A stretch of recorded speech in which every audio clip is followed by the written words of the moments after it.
of October, also known as Halloween. Happy Halloween to all those who celebrate. Welcome. This is the 𝗨𝗀𝗧 number 131. And for anyone who is new to Index Office Hours, I see a few new faces.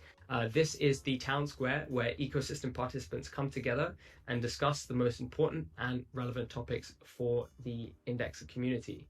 Just as a reminder, you probably are aware of this due to the conversations happening prior. This is a call that's recorded and it's going to be published onto public channels like YouTube. So if you're concerned about privacy, please bear that in mind. This is a conversation. We love participation. So throughout various parts of the call, if you'd like to get involved, please do via the text box. I can see people already typing away, putting some funny Halloween gifts. So I love to see that. And if you would like to get involved via audio, feel free to unmute your mic. And if you're having any issues, let me know and I can get that sorted for you. So let's get into today's exciting agenda.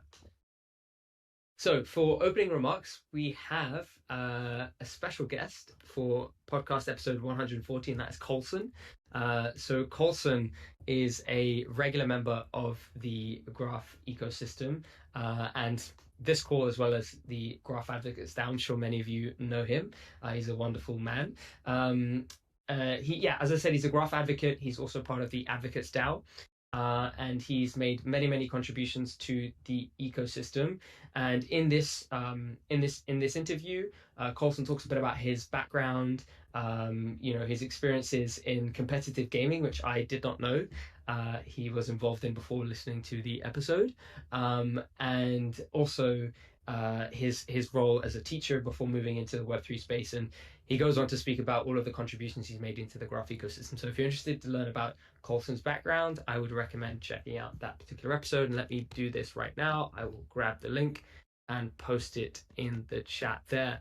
Thank you very much, Juan, for posting the agenda there. Wonderful. So that's me for opening remarks. And now I will hand over to Anna, who's going to take us into our regularly scheduled repo watch section. Hey. Thank you, Abel. Hello, everyone. Okay, so today on Repo Watch, we have quite a few releases, so we'll just go through them fast. Starting with 𝗨𝗪𝗀𝗀, here we will start from the least recent release, so version 252.3. It has quite a few changes, but some notable one. There's been development on Kaplan. There's been an RPC daemon added for using 𝗨𝘀𝗂𝗹, and update regarding 𝗨𝘀𝗃68, which is always announce transaction sizes without envelopes, plus a Gnosis snapshot update. Then next version, 253.1 of 𝗨𝗪𝗀𝗀, is just a fix, followed by 253.2, which also fixes a regression with transaction pool database growing indefinitely.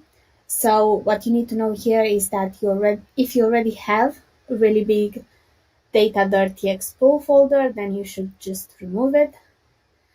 And the last two versions are related to Polygon Mumbai, so version 253.3.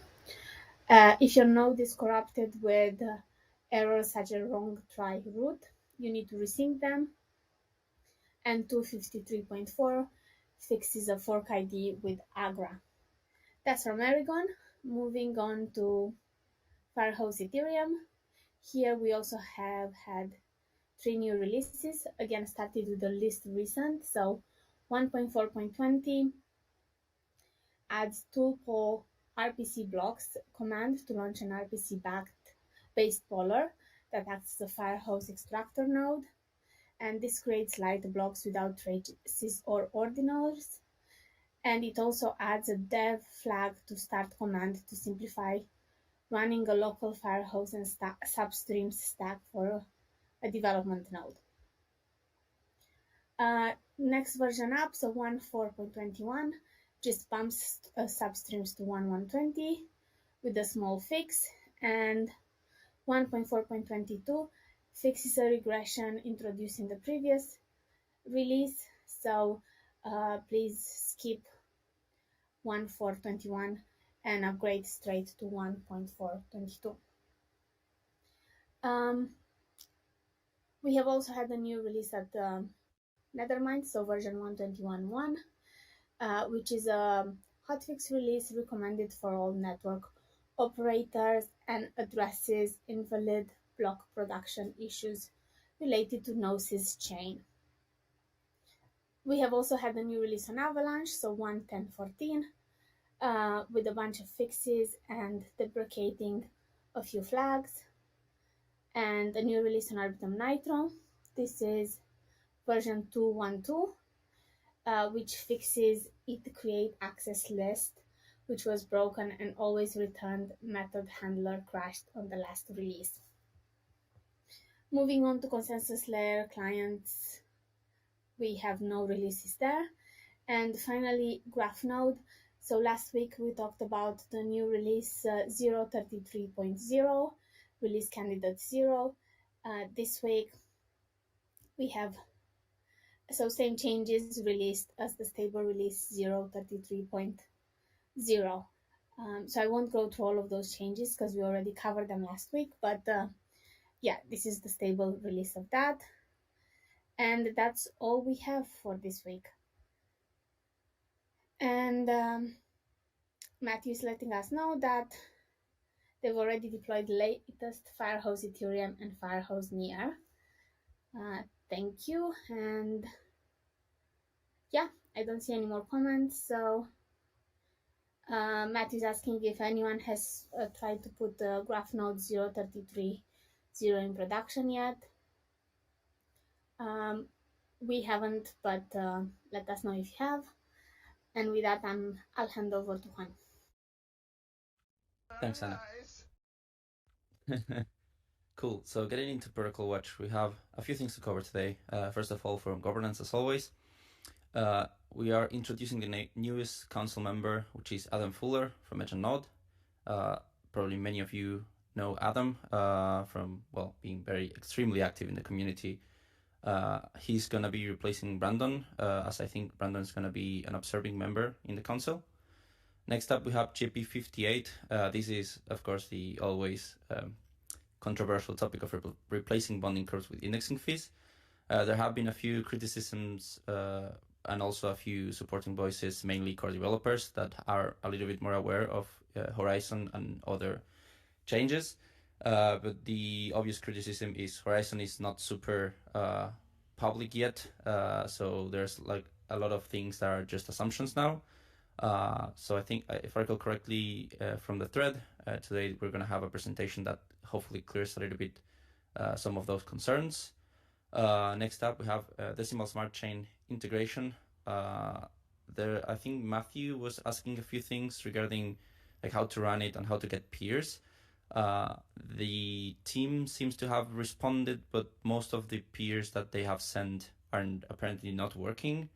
I'm assuming that's still the case, Matthew, since the comment was quite recent. Next up, for forum research, we don't have any updates since last IOH. For the contract repository, we have a few PRs open. The main one would be Sepolia testnet. We are deploying, basically moving the testnet from Garli to Sepolia, as stated last week. It's still in progress. The subgroups will be up shortly, I guess. Next, work in progress changes to integrate with SDK and fix to delegation.tokens locked until, mostly regarding a comment in the code. For the network subgraphs, we don't have new releases yet, but we have some good news regarding the file data sources refactor, which I've been kind of like telling everyone about in the past few IOHs. Fortunately, the issue that was blocking the release and sync of the FDS refactor has been fixed, and it seems it had something to do with some issues with the infra in the hosted service. So for the most part, it should be unblocked, and we are just waiting on the final UI integrations before we release it. That's all for Protocol Watch, so I'm going to hand it over to 𝗨𝗀𝗪 now.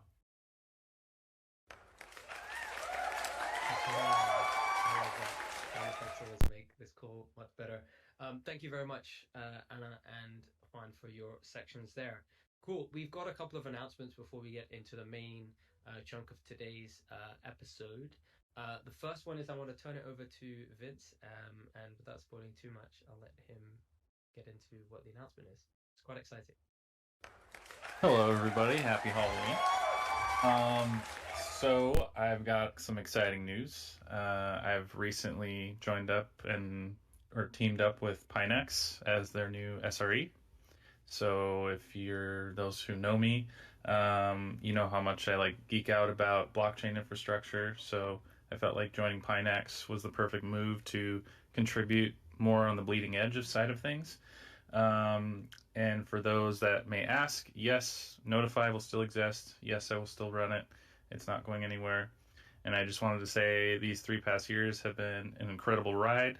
I've learned so much, made a lot of amazing friends, and I'm just excited to be here. And you may see me in Discord wearing 2 different hats, Vince Notify and Vince Pinex. But mostly from now on, I'll be in these meetings and as Vince Pinex. And so don't see if you see that pop up, that is the same person. And I just want to give a huge shout out to everybody that's been with me through thick and thin, and I can't thank you enough for the support. And that's my update, and back to you, Abel. Wonderful, wonderful, and massive Great congratulations. success.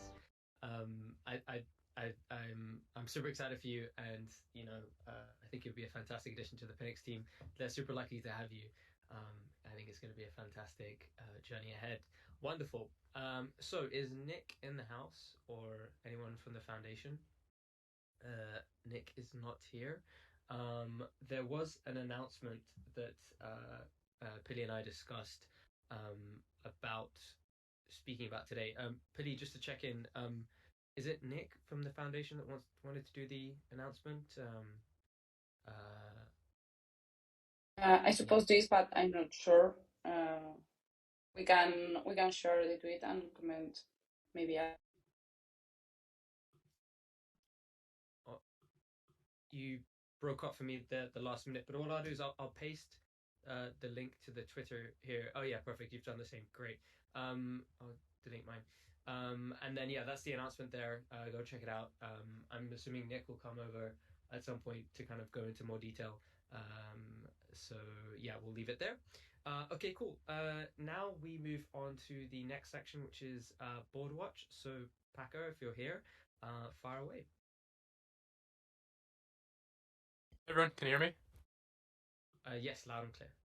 Sweet. Okay, cool. So Tiago's not here, so I'm gonna be myself today. So apologies in advance, but let's get right into it. Here's the link for the project board and chat. In work that we're kind of continuing to build off of from last week is the automatically resolving and indexing graphing dependencies, kind of the auto grafting feature. Yeah, thanks for that emoji, Teco. But Tiago has a couple of status updates that he's sharing asynchronously through me. Did some refactoring to always fetch manifest files for deployed subgraphs. His next task is kind of going to be tagging temporary indexing rules with a specific label and including some block height information just to do some validation. Excuse me. Finally, do some kind of changes to how these deployment decisions are emitted to agent and turn them into indexing rules. So if you have specific questions, definitely ping Tiago or me and I can share more details on that. Let me get a link to that issue so you all can take a look, some feedback, or whatever you like. Tiago's here right now.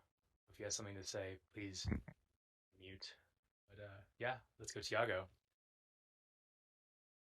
And recognize the gecko thing.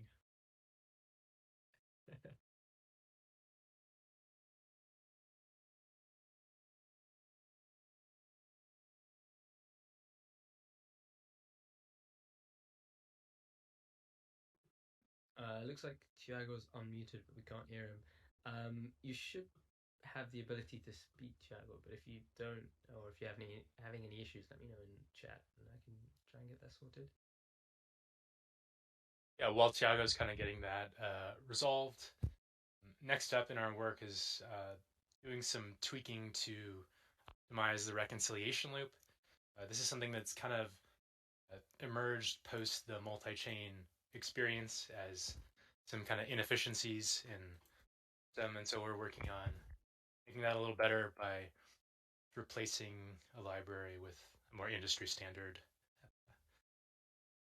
library called RxJS. And so if you're interested, take a look at that. Feel free to comment and share your feedback with us. And then kind of along those lines, as a team, we're really interested in getting more feedback from you all, especially on what matters in terms of feature development. So I've been kind of experimenting with Typeform, and here's a quick kind of ranking experience where I'd really appreciate if you went in and let us know what you think is important to you or what you'd like developed in the indexer component stack. Now that Tiago's ready, I'm gonna stop talking. Okay. Hey guys. Oh, that's nice. Sorry for the short notice. I told Alex I wouldn't be able to make it today, but it turned out I could. So glad to be here. And yeah, so our current focus on the indexer components has been working on the auto grafting feature for the indexer agent. We have implemented auto resolution of possibly nested IPFS manifest files on IPFS. So the agent can detect when a subgraph has graphed bases, and it can plan accordingly to deploy the graphed bases that are necessary to finally deploy the target subgraph. So what we are doing, what we are aiming for is to have temporary off-chain indexing rules from the oldest base to the newest one. And by oldest, I mean the graphed base that doesn't have a base. So the original subgraph will be deployed first. It will reach a certain height, and then the indexer agent will delete that temporary rule. So so it will naturally remove that deployment, and by removing, we all understand that it's asking graph nodes to pause this deployment. And after all the graphed bases are sufficiently synced and healthy, it will then attempt to deploy the target, the subgraph deployment. And yeah, it should be some sort of automatic way to resolve things. And of course, as always, indexers can opt out of this feature if they don't want the indexer agent to be deploying, I don't know, 5 or 6 graphed bases. You can control the maximum depth. And if you choose for the maximum depth to be 0, the indexer agent won't attempt to auto-deploy graphed bases. This is, I think this is a nice step towards the concept of deployment management in the indexer agent. So, yeah, stay tuned. We hope to have a release candidate in the next days. And besides that, I just wanted to ask for everyone's attention. It seems to be an issue on the indexer service. Our latest release, 20.23, malformed GraphQL query that has been addressed, and we have released a temporary image for the indexer service. So if you're running into this error, please check the indexer channel. I've posted temporary indexer service image there. And yeah, and if you, as always, if you have any other issues or something's not working correctly, feel free to reach out, and we will take a look at it. So yeah, I think this was everything that we have done this week. And please respond to the questionnaire we shared. It's very useful to know what indexers want next, so we can prioritize our work, and everyone can have the shiny new features and fixes they need next. So yeah, I think that's it. Thanks. Cool. Thanks, Tiago. Success. Yes, very nice. So that's it for Indexer, and then I'm just gonna do a quick overview of GraphNode. The project is still in private mode, but we're working on getting a public view for you all, and so all I can really share today is link to the issues, but all the issues are public view, so you can kind of scan through doing. You just can't get the project view yet, but we're working on that, so bear with us. Yeah, I think the official release 0.33 is coming soon or already out, perhaps. But then kind of we're working on just kind of hardening some of our integration testing and just making sure that our software is more proof and production ready before it gets into your hands. And kind of along those lines of that I've been teasing for a little while, David really came through with a sharding resource that stoked to share with you all today. I'll post this again in like the indexer, but he created this kind of overview document on sharding GraphNode, and we've definitely been getting some from the community on wanting something like this. So I'm hoping that this gives you what you've been asking for. And next week I'll share kind of a opportunity to ask more questions and provide feedback, but I encourage you over the next week to read through this doc, and if it gets at some of the open questions you've had and empower or helps empower you to shard away. But that's really all I have for today. Thanks, 𝗨𝘀𝗲𝗂 and 𝗟𝗶hl. Another one. Another one indeed. I love that. Thank you so much, guys.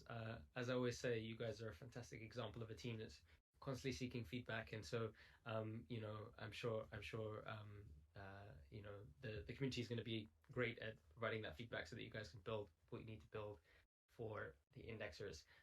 Awesome. So let's see. So we're going to try to get Justin sorted. I have the slides here, so I will try and share my screen. Just a quick test. Justin, can you try unmuting your mic and speaking? Can you hear me now? Yes, amazing. Big relief. Yes, we can hear you. Awesome. Finally. Yes, fantastic. Okay, so I have the slides here. I'm happy to share. So let me just go ahead and do that. And as you can imagine, just like let me know when to click through to the next slide. So here we go. Can you guys see my screen? Yes. Yeah. Awesome. All good. Okay, Justin, take it away. Great. So thank you guys for having me, for coming. Quick warning: this is maybe a bit of abstract. It's not as tactical. So anybody that has real work to do, you know, I won't be upset if you drop off. The context for this is there's a very lively forum discussion going on right now about a new GIP 58 indexing fees, and a lot of concerns that we've heard both from the indexer community as well as within EdgeNode and other members of the 𝗨𝗀𝗃 team, is that there are concerns about centralization and market power. So this motivated a talk at our most recent Panama offsite, but I'm more than happy to give it again here. I would have loved to share that, but we weren't allowed to, so I just want to give it again.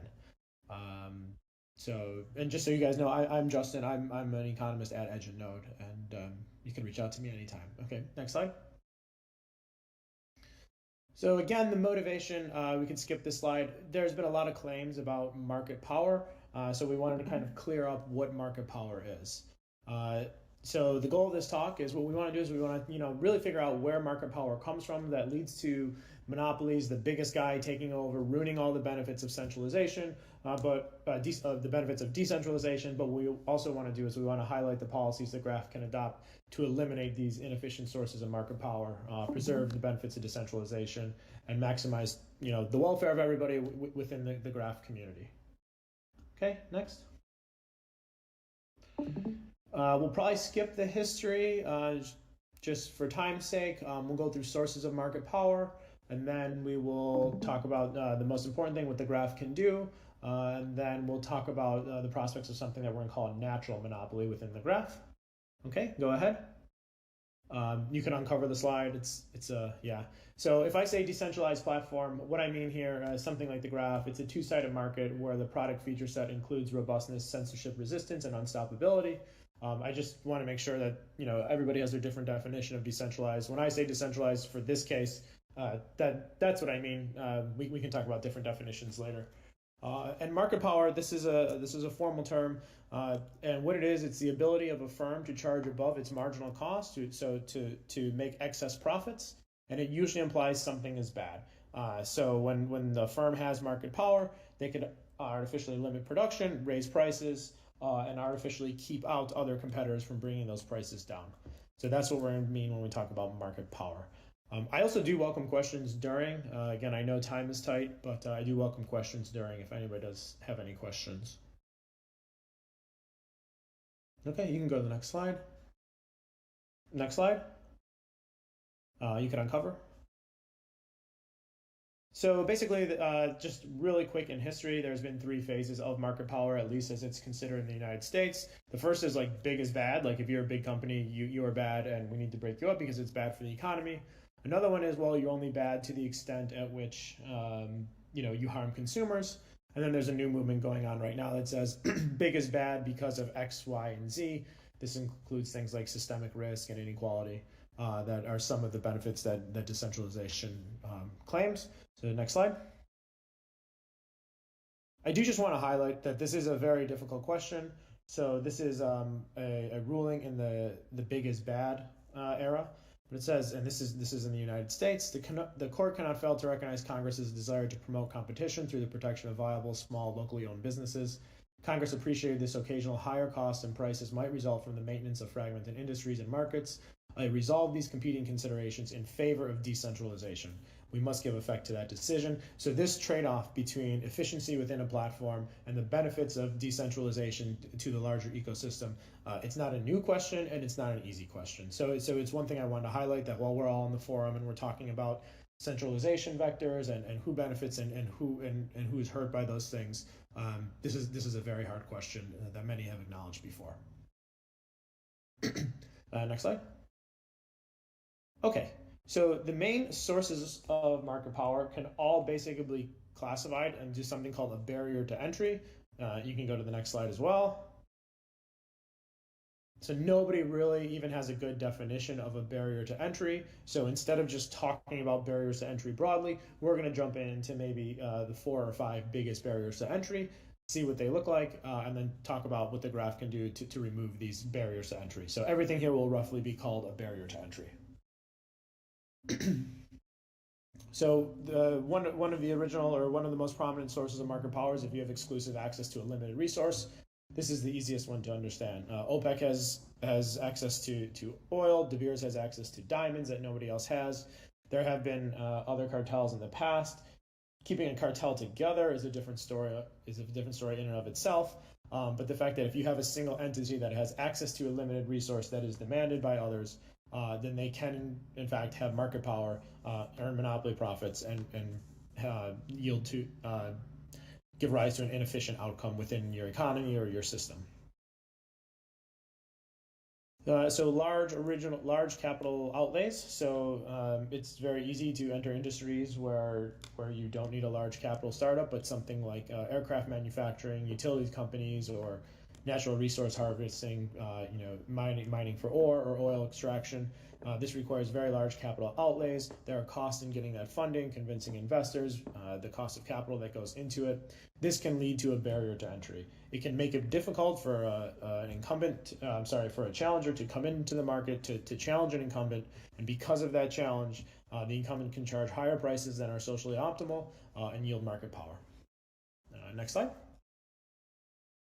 This is an important one, switching and searching costs. This is a source of market power, and it's not necessarily because of something that the producer or the supply side incurs. It's actually on the consumer side. So one of the simplest examples is switching or search costs. I use the example of Apple versus Android, but given my troubles today with Discord, let's go from Slack to Discord. If you were to have me change everything over to Discord today, it definitely wouldn't be free, at least in terms of my time. Auto insurance, anybody's that filled out auto insurance, you have to enter all of your information. They have to do a credit check. It takes a lot of time. It's kind of a pain in the butt. You also have to do your research.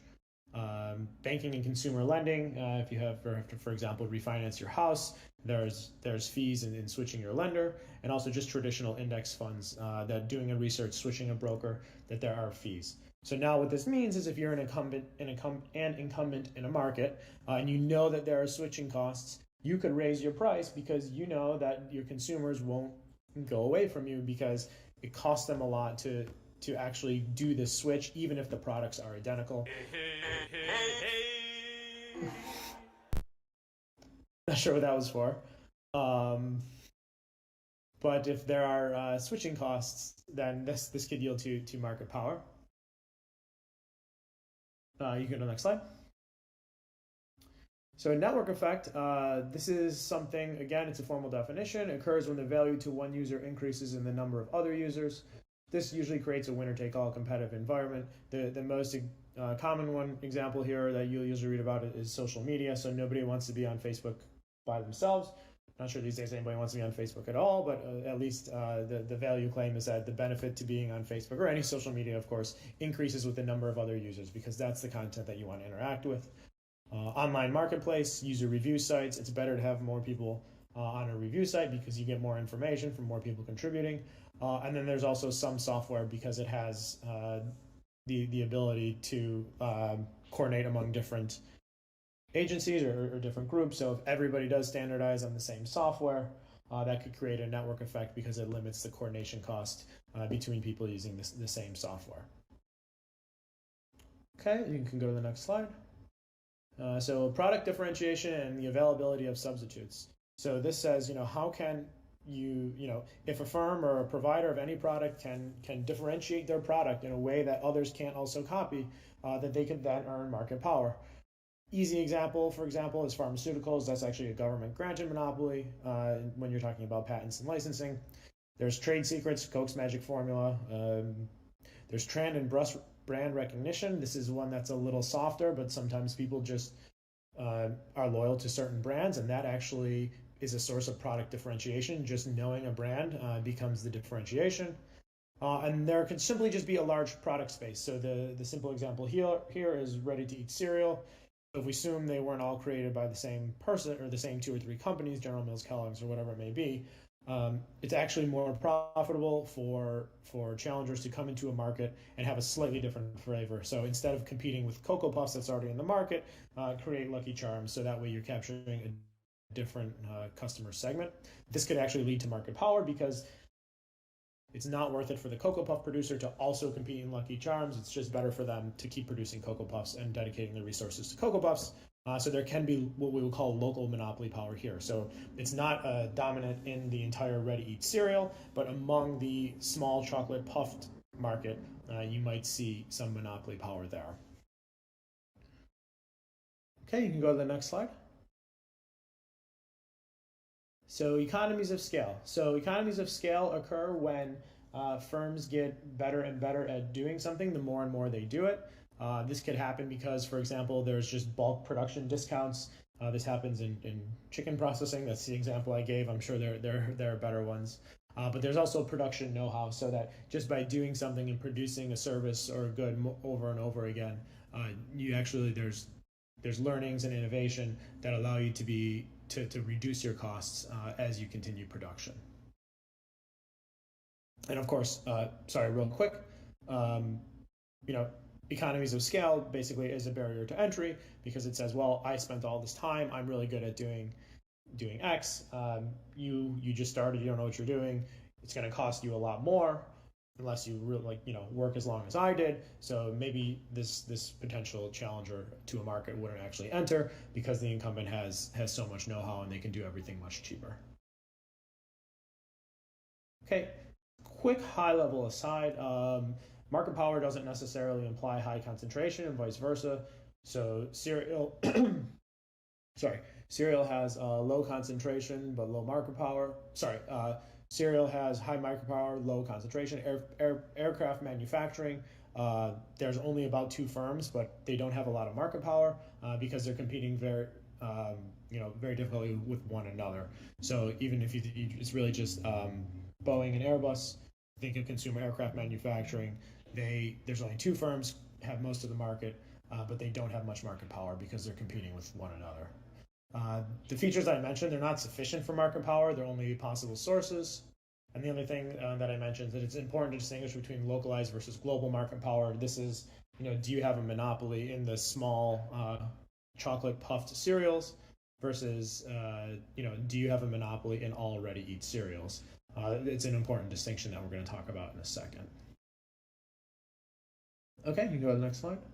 Okay, so let's stop talking about cereal and airplanes. Let's talk a little bit about the graph and what we can do, what I think our role is. And I have to mention, this is me, Justin, saying this. I am obviously at Edge and Node. I don't want to speak for Edge and Node. As you all know, I am also the proposer of the indexing payments, GIP, so you can understand where I stand.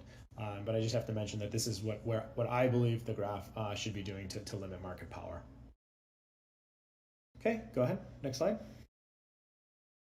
So exclusive access. How can the graph limit exclusive access to a limited resource? And go ahead, you can unfold the slide. So first of all, be permissionless. Don't have artificial barriers to entry through any kind of permissioning system.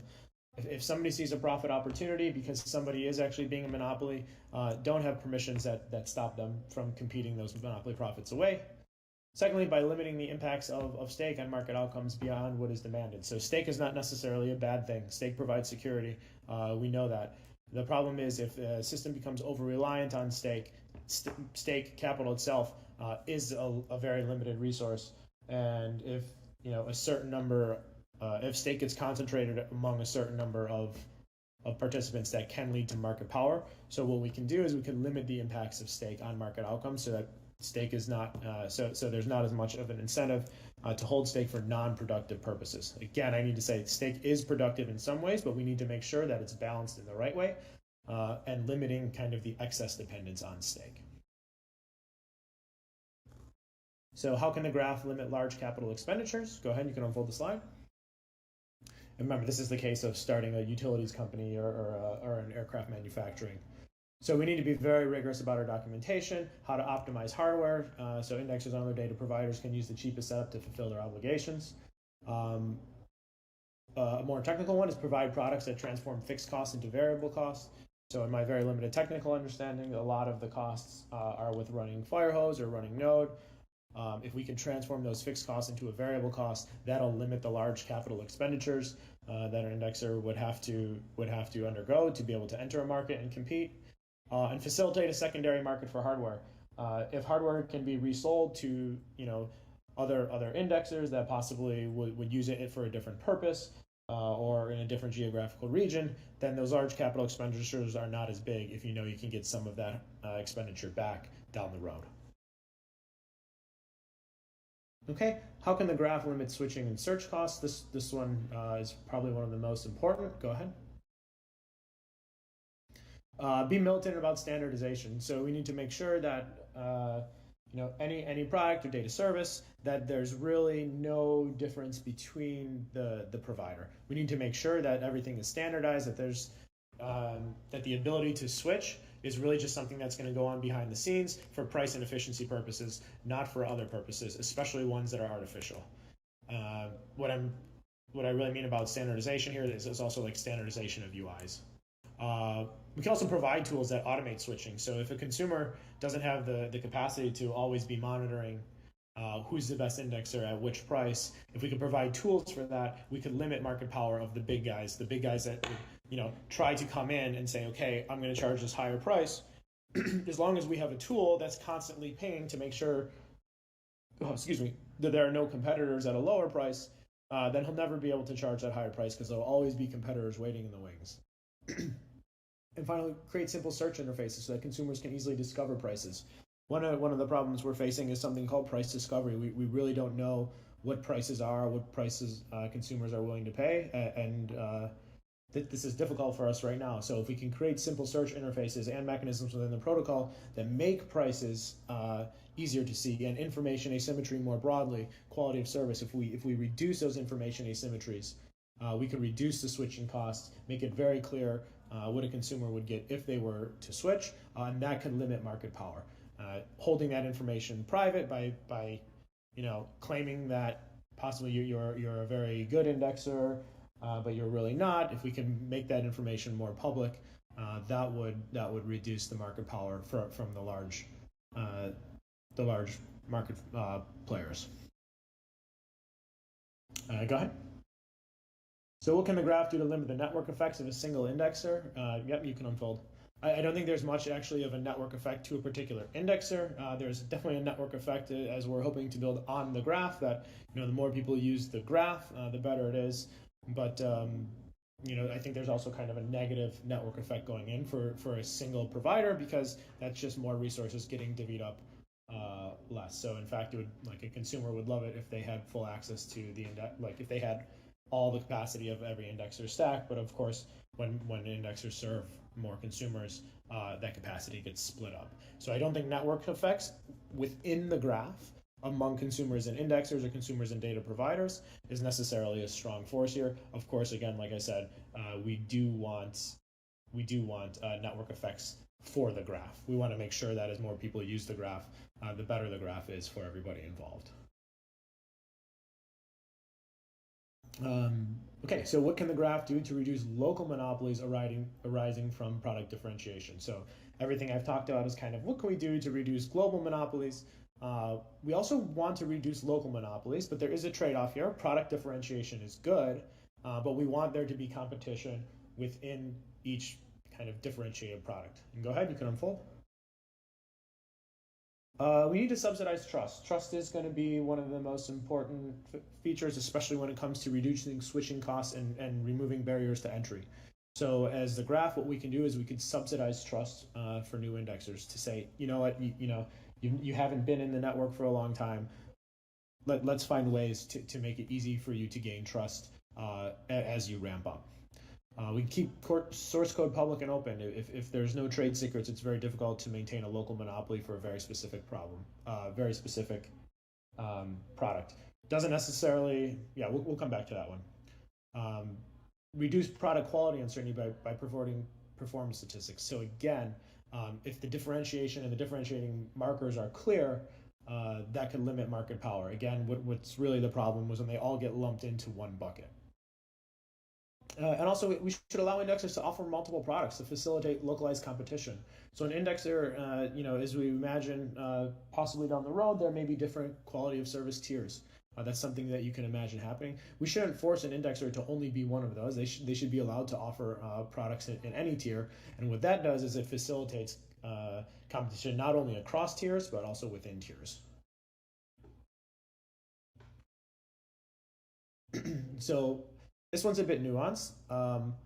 We don't want to limit economies of scale. We want indexers, we definitely want you to get better and get cheaper and more efficient and innovate.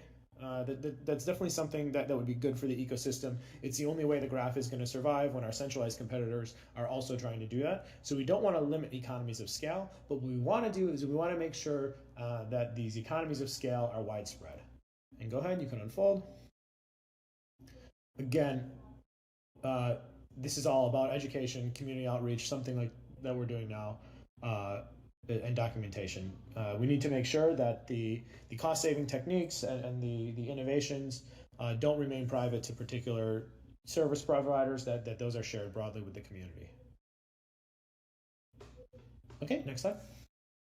So a natural monopoly, this is the one that I think worries people the most. So a natural monopoly is a firm in a market with large fixed costs, so think airplanes, and strong economies of scale. So the more you do, the better and better you get, so the cheaper you can do something. And it's such a case, it's so high to start up, but the fall off is so steep that the market is actually best served by one provider, and it's completely unprofitable for other firms to enter. You can unfold. So examples here are railways, utility companies, and telecommunications. The fixed costs of starting a new utility company, laying all the lines, is enormous, but there is know-how and economies of scale, so that actually once you've done a lot, you become really efficient at doing it further. Okay, it's like a next slide unfold thing. So some examples of industries that are not natural monopolies. So now I want to emphasize here, there are oligopolistic or monopolistic practices in these industries due to other barriers to entry, similar to the ones we just talked about, brand loyalty and all that other stuff. But they're not natural monopolies. Those include outer space services, like literally going into outer space, mutual fund management, cloud computing. That's the one, again, I know there are oligopolistic practices within the centralized the centralized options, but that's not due to large fixed costs and great economies of scale. A lot of it, again, has to do to brand loyalty, tie-in and search costs, search and switching costs, and air travel. So having airlines is not a natural monopoly. Okay, so how should we think of a natural monopoly within the graph ecosystems? How likely is that to happen under any type of mechanisms? So for a natural monopoly to arise, the relationship between fixed costs to economies of scale, so the fixed cost to the fall off, must be more extreme than things like outer space services, air travel, and mutual fund management. If those things are not natural monopolies, it's unlikely that a data service within the graph would also be a natural monopoly.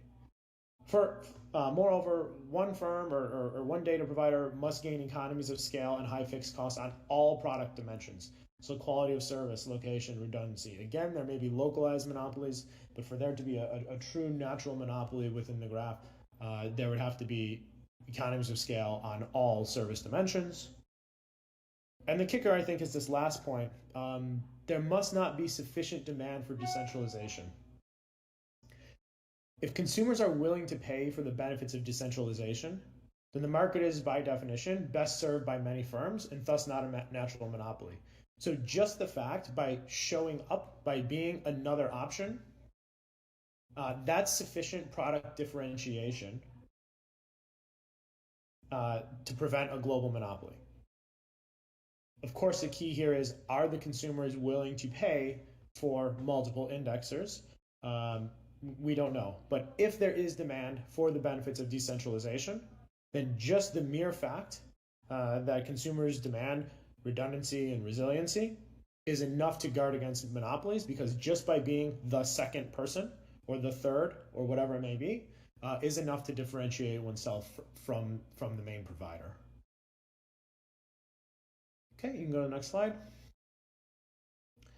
So I very much appreciate the discussion from the forum. I'm sorry if I have come off as too academic, either here or there, but I do want to call to one response that I think deserves a little bit of attention, because it really captures a lot of what I've been hearing, both inside ENN, among core devs, and also in the community. And I would like to propose an alternative. So this is from the forum regarding the indexing fees proposal. So the purpose of the decentralized system is not simply to be open by default, but to have the tokenomics where some small entity can still make revenue even by running the node at home without the need to be in a rivalry with industry giants with big BD, I think that's business development departments. Again, I want to thank the person that did post this. The articulation of this was perfect. It actually really made it finally click for me. So after I digested it, I'd like to suggest something a little bit differently. And again, this is my view. This does not necessarily reflect Edge and Node or the graph or anybody else. So what I think of as the purpose of a decentralized system is not simply to be open by default, but to foster an ecosystem. It's not just in the tokenomics, where some small entity is provided with all of the industrial know-how, no switching costs, and efficient mechanisms to establish trust. So some small entity faces the smallest possible barriers to entry, if any, such that even by running the node at home, not that it doesn't need to be in competition, it can be in a competitive rivalry with industry giants, with big business development departments, which means that if you can be in a competitive rivalry without a big business development department, well, then there's really no need for that big business development department in the first place. So again, I'm sure this is, probably not seeing a lot of virtual heads nodding, but this is the type of thought, the way that I would like to flip this this comment in the forum. And again, I want to thank the user that posted this. It was very enlightening and very well articulated. Go to the next slide. So 3 points maybe to remember. The trade-off between decentralization and economies of scale is not new. That's kind of what we talked about in the beginning. The prevailing current is constantly in flux, so it is a very hard question. There are many initiatives the graph can take to limit market power. I hope I listed a lot of them. And finally, a natural monopoly in the data services market would require extreme circumstances, very high fixed costs and economies of scale greater than industries like space travel and aircraft manufacturing. You can go to the next slide. Okay, yeah, that's it. Thank you for this. I know it's abstract. Again, I apologize if it comes off as overly academic, but I think these are the discussions that we're implicitly having anyway. So I'm hoping, if nothing else, it added a little bit of structure. I did see that the chat was popping up. I'm happy to answer some questions in the chat, or if anybody wants to ask questions now, you can also reach out to me. I guess I'm still a little old-fashioned. The easiest way to set up a call would probably be through email, which I can share. But either way, thank you for listening. I'm happy to take any questions. Great success. Great success indeed. Yeah, I mean that was a really good outline of some of your thoughts there. So thank you so much for sharing. Oh yes, POAP time. Okay, let me just quickly share the POAP code, and then we can get into questions. Apologies for that. Let me 1 hour later. So the POAP code is the following. It is indexer-community. Go ahead and grab your POAP there. And with that, let's get into the conversation. So there have been a few questions in chat. Here. There we go. So there have been a few questions in the chat. So Derek has one. Chris kind of touched on the question there, but maybe Justin, if you could have a read and respond to it. Let me just. Yeah. So Derek, I see it. So quick question: are we taking this from the reference of limiting market power for individuals within the network, or expanding the market power of the graph network? And they very much go hand in hand. The more competitive we are within the graph network, the more competitive the graph network is going to be with its competitors. So when we're talking about limiting market power, or I think removing barriers to entry, we're talking about removing the barriers to entry within the market, within the graph network. But what that will do is it would make the graph a great product, and possibly give the network effects that is a barrier to entry, and give the graph market power against its centralized competitors. I'll just go down these. If I didn't answer your question, feel free to repost, and I'll get back to it at the end. So how is predatory pricing by giants handled without courts and regulation? Is that captured by incentives? So again, predatory pricing is an effect of market power. It's not a cause of market power. And so predatory pricing, if I'm interpreting the right way, is charge really low prices, get everybody out of your market, and then jack up the prices a ton. The problem is, or not the problem, the good thing is, if the barriers to entry are low, and it's easy for an incoming challenger to, for example, establish trust, which I think is something that we need to subsidize, then that threat to raise prices later is vacuous, because as soon as they raise prices, somebody else is going to come in again and undercut them because they want to cut up those profits. So predatory pricing is a source of market, is a result of market power, not a source. Again, so Standard Oil maybe is probably the most common example. They did have access to an exclusive resource.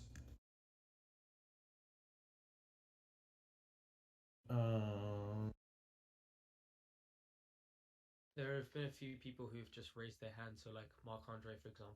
Oh, I see. Anton. So yeah, Marc Andre, if you want to go ahead. Sure. Well, thank you, Justin, for sharing this presentation with us today. I really, really appreciate you for taking the time to do that. It really helps me understand a bit better where you're coming from and what's your way of thinking about these things. So that's great.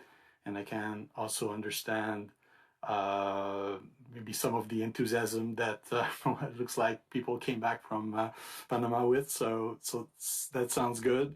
I really like that there's many good options or mechanisms that we could implement to make sure we foster more competition, and there's a decentralization. So that's great to hear in the context, and that's the whole context where I think as a community or the graph or that there's a proposal to increase let's say forces of centralization in the protocol, So it's good to see that there are mechanisms that could counterbalance that. So it gives some hope. But the details, the devil is the details and the implementation. So I think the indexer community and the broader graph community will have to remain very attentive and really follow this debate and what's coming, and really making sure that the implementation of these changes ensures that there remains the balance that we kind of appreciate. That's not perfect today, but we certainly want to make sure that things don't tilt in a radically different direction, in my opinion. So great to see. I'd like to see more of these presentations, more of these discussions. These are very, very important topics. And yeah, thank you again, Justin. Thank you for your comments, and thank you for saying you'd like to see more of these. I'm always happy to give them when it's appropriate. And I do agree, we don't want to step too far. What we also face, though, is the competition, the competitor part on the outside. So we need to make sure that the goal is to have a decentralized platform without a doubt, and we want to fight against centralized factors. The problem is when we have to introduce an inefficiency to enforce the decentralization, we lose customers, we lose consumers, and then ultimately, what we don't want to do is shoot ourselves in the foot. For the benefits of decentralization, we lose all of our consumers. So it's a very delicate balance. The devil will be in the details. That goes without saying. And hopefully going forward, we'll continue to be as open as possible. Great, thank you. Yeah, hello everyone. So yeah, please let me add some questions. Well, first, Justin, thanks for this economic overview and basically the lecture of economics to all of us. I wanted to challenge the assumptions a bit and to present my view on that issue. But first of all, I wanted to say that, we in P2P as the biggest validator at least try to behave honestly at the moment and, not overthrow and throw a bit more money to grow stake and that stuff. Well, we try to be reasonable about our size, but in general, there might appear some other competitor that will not behave good and basically will dominate and centralize everything. So yeah, it's not that I'm against the forces. I'm not against the fact that smaller validators, indexers should be appreciated more with the rewards. That's the first point. But my main challenge is when you compare us, the graph, with the solutions not the solutions, with other industries like, for example, airplane production and the monopolies there, or railroad monopolies. I don't think that that's really a good approach, because basically we all indexers within the graph are like stakeholders within one company, because this approach should go from the product itself. For example, when somebody wants to buy a plane, they don't care whether it's a plant within USA or a plant within China that produced this Airbus or Boeing. They just want a plane. The same with the graph. The customer does not care whether P2P or Data Nexus or Alipra will serve the queries, as long as the queries are served well and good. And we can apply the schema you've presented to compare the graph against the competitors like Google BigQuery or Amazon with their web services, but I'm not sure that that's that good applicable to the relationships between us within the indexer community. Because yes, we are kind of rivals, but at the same time we're within the same boat. And we care, most of all, we care about the price of the token generally, because we are all investors into the graph, we all hold a lot of stake, and it is necessary not to ruin the price of GRT just because, for example, my main concern when you try to make big indexers suffer is that it is not that hard to sell the tokens. Basically, if it will become for us too difficult to be a big one, we just sell millions of GRT and we will become a smaller one. That's not a problem. But this will decrease the value of the token. Then the next indexer after us will also sell just because it will not be profitable.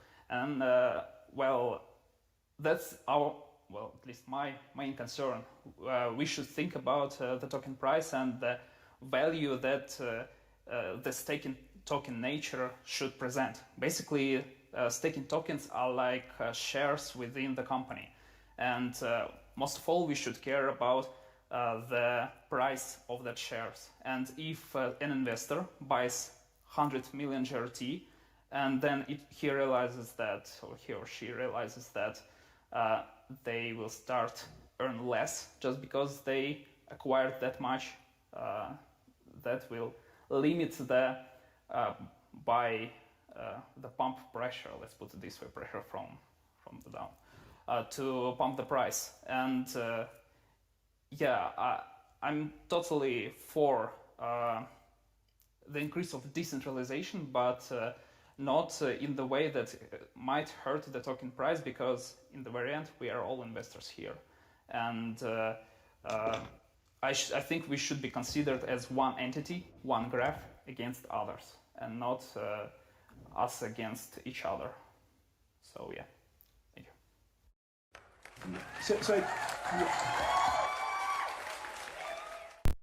So I think I had maybe a little bit, so you said a lot, so I'm not going to respond to everything. We're almost out of time, but I do want to say our goal is not to punish anybody.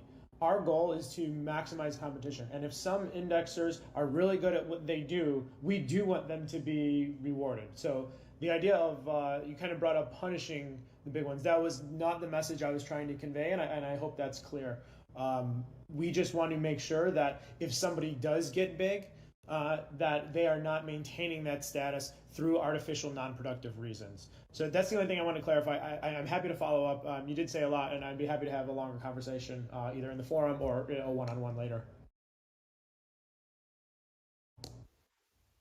Well, I guess yes, we're out of time, but that kind of strikes at the necessity to buy token itself. So, for example, if someone wants to be just an idle holder of the token, and he bought millions of GRT to earn enough, and suddenly then this holder realized that they do not earn enough, just because they bought too much.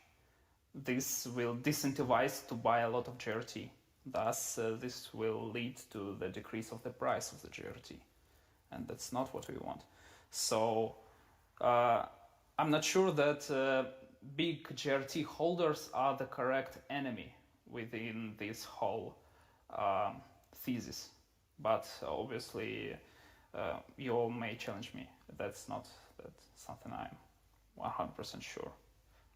Yeah, and I think a different channel is more appropriate for kind of GRT-based trade-offs, but I see what you're saying. I'm happy to schedule something separately or discuss in the forum. Yeah, thank you.